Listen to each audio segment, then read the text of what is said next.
How do you know which relationships are safe and which are unsafe after a relationship with a narcissist ends? How do you decide who you should continue being in relationship with and who you should not? In this video, I'm going to be tackling that question. Now first, for those of you who are new to my channel, welcome. My name is Shaneen Megji. I'm a transition coach. Welcome to my YouTube channel called Toxicity is Not Your Destiny. My mission is to help people navigate toxic relationships in their lives from a biblical, practical, and spiritual perspective. So if you like this video, take a moment right now, click on that subscribe button and click on that bell, because every single week I'm going to be bringing you a new video to empower you in navigating toxic relationships and environments in your life. Now let's dive into the subject. This video is especially for people who have suffered narcissistic abuse in a relationship with a narcissist, whether it was with a partner, a spouse, a leader, a boss, a family member, or relative. And while you were in that relationship, you were continuously going on this up and down roller coaster of being valued and devalued by the narcissist, being manipulated, lied to, blamed, shamed, humiliated, made to feel like you are the problem in the relationship and you are to blame for upsetting the narcissist so much, while the narcissist is blind to their own faults. And while all this was happening in the relationship, the narcissist somehow managed to use other people in the circle to do their bidding and to gaslight you.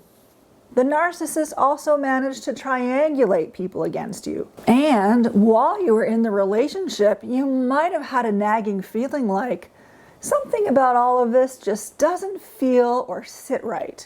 Something is deeply wrong. And so you went on the search and discovered this thing called narcissism, which explains so much of what you've been through that you didn't have words for before now.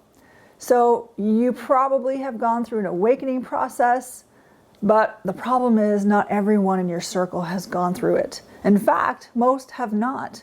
And likely the people around you may not be that interested in you pointing it out to them or even learning about what you're learning.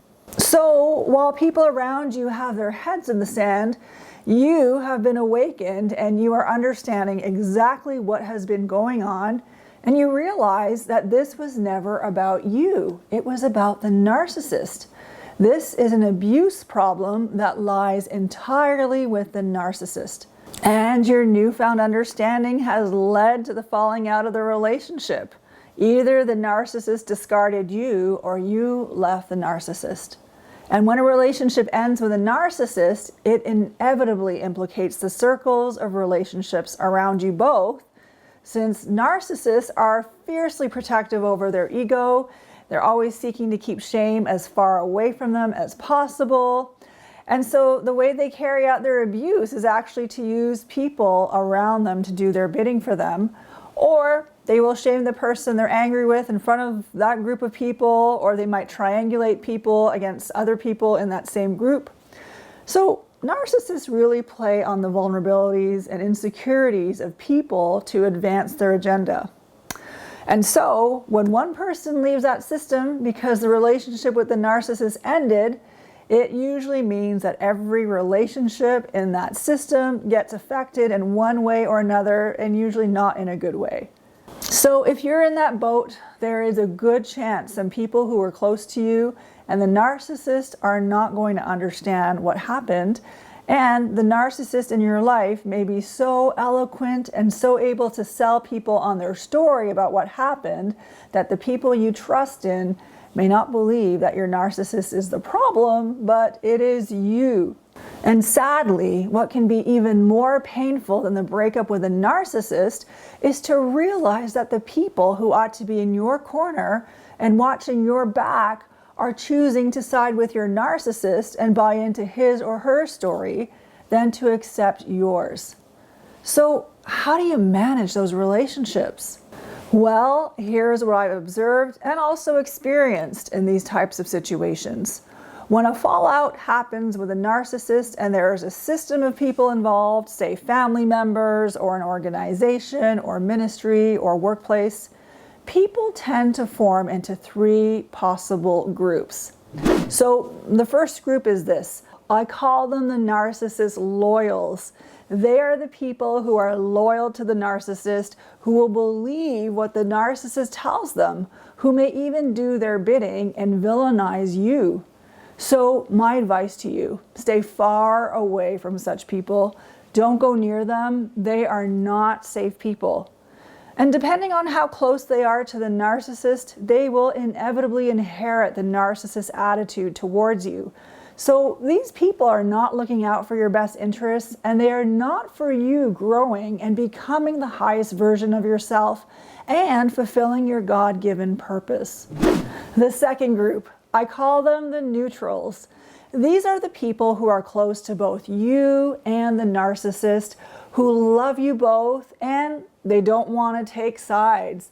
They don't want to be part of the conflict, but possibly leave it for you and the narcissist to figure out between the two of you, and they will just support you from the sidelines. They don't want to lose their relationship with either of you.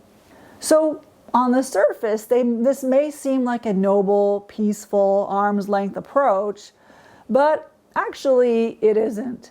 This form of neutrality is actually a cop-out for people who are resisting to know the truth and face the truth of what is actually happening.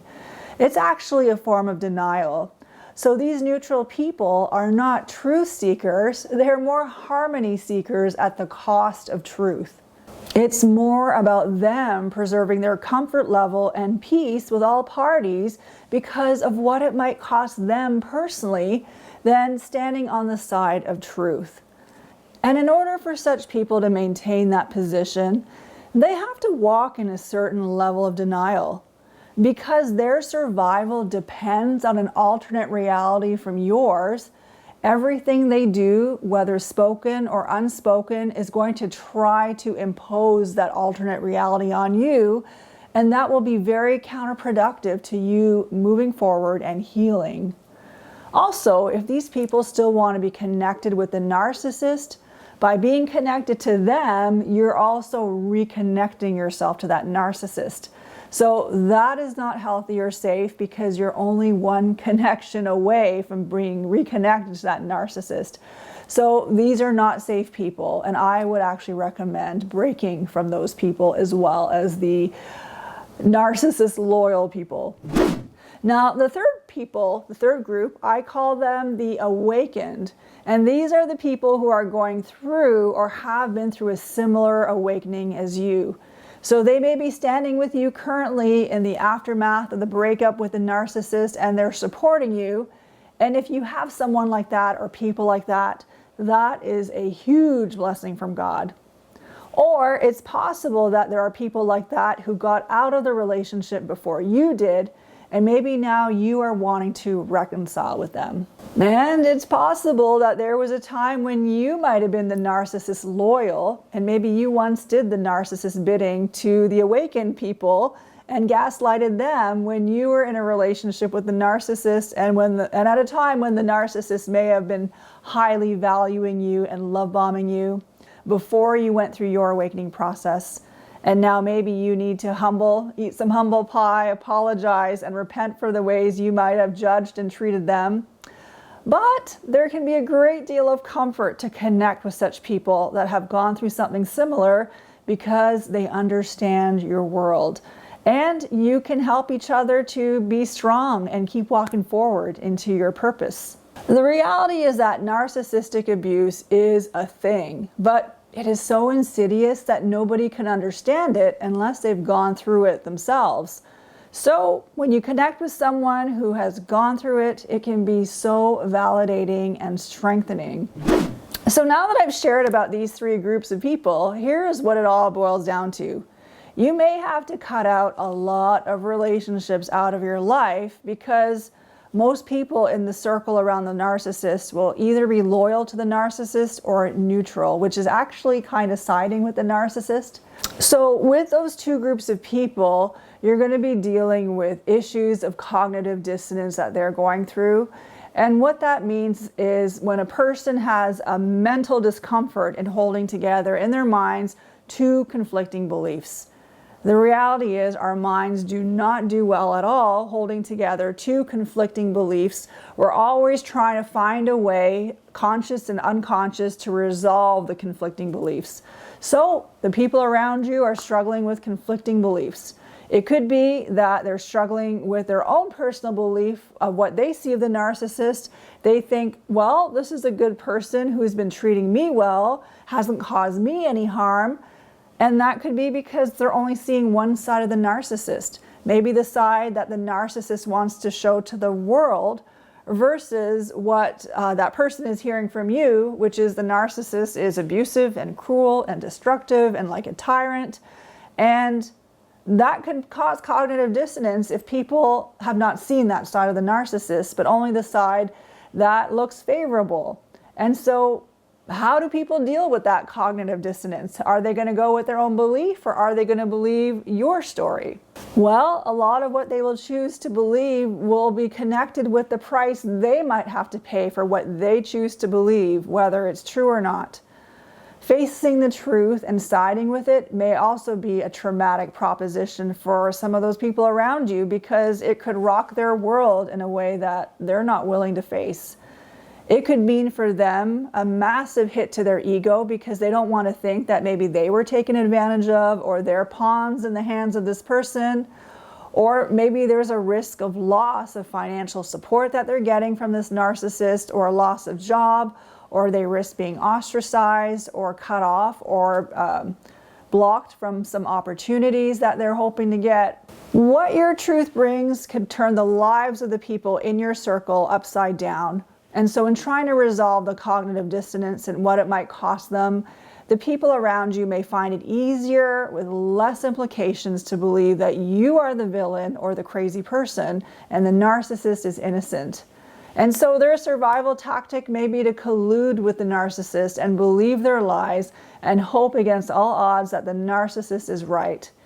You know, our brains are wired to protect us, and the brain will even take us down a path of self-deception to help us to survive any potential trauma or pain.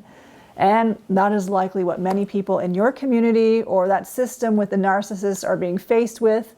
And while they might be good people and people that you care about, their manner of resolving their cognitive dissonance by villainizing you makes them unsafe people in your life. Now you may be thinking to yourself, well, nobody's safe.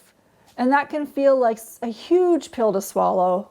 But you know, it's okay to move on from the narcissist loyals and the neutrals.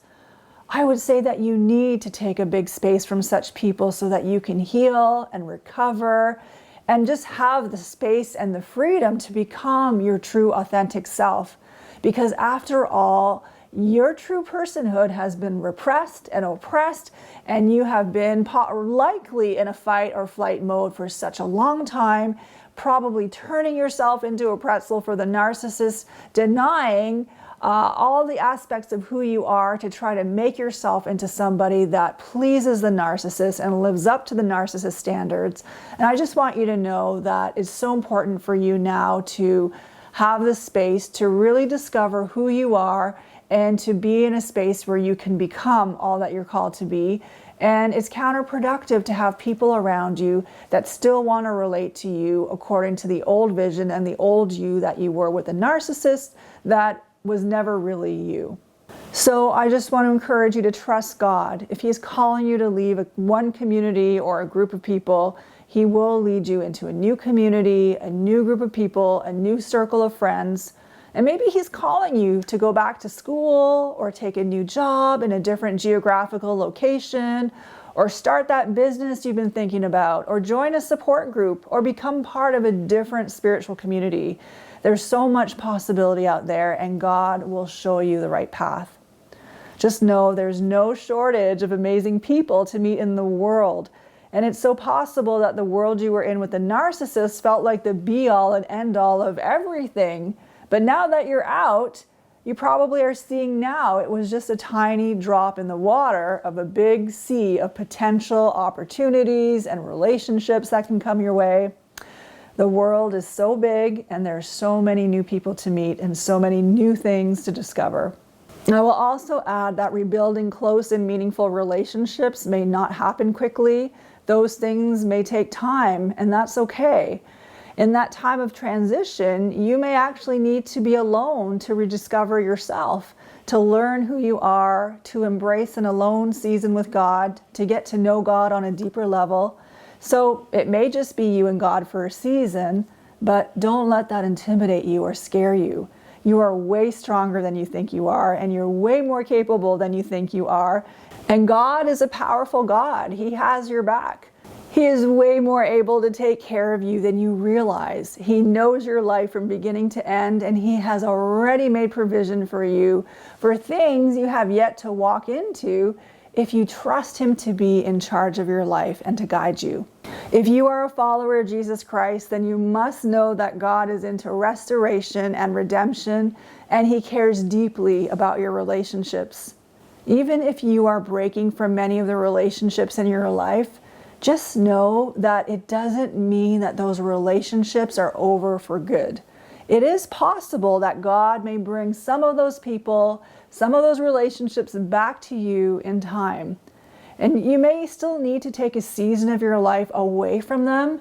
And God knows how long that might be, but don't lose hope that some or many of those relationships that you've had to end, allowed to just end, will be restored over time. Because, the narcissist can only keep their mask on for so long, and then people start to see behind it.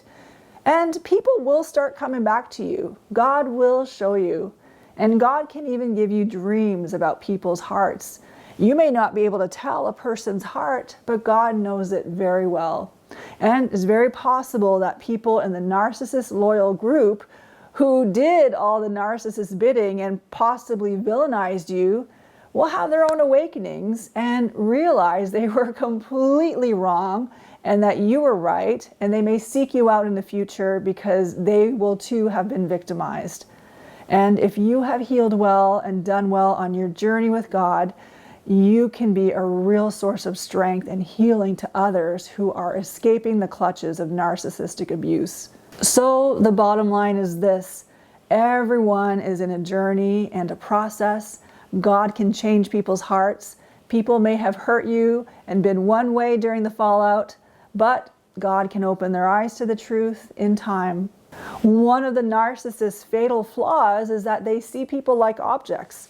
So this means that they don't have the capacity to see people as ever changing and ever growing and evolving to become better and higher versions of themselves. They have a very primitive and outdated vision of the significant people in their world and always default to relating from that vision.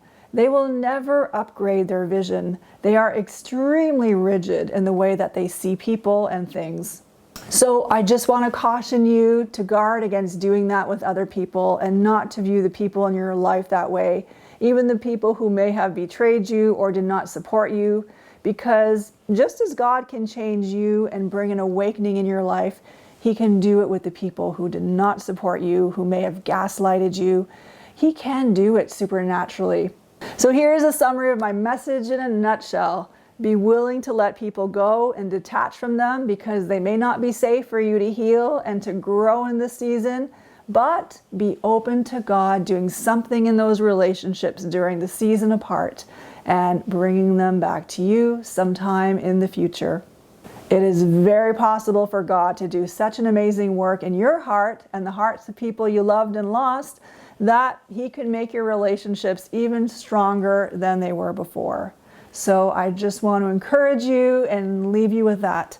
Remember, it's Satan's work to steal, kill, and destroy, but God is a redeemer and a restorer. So I just shared with you my insights on how to know which relationships to keep and which ones to release after a breakup with a narcissist.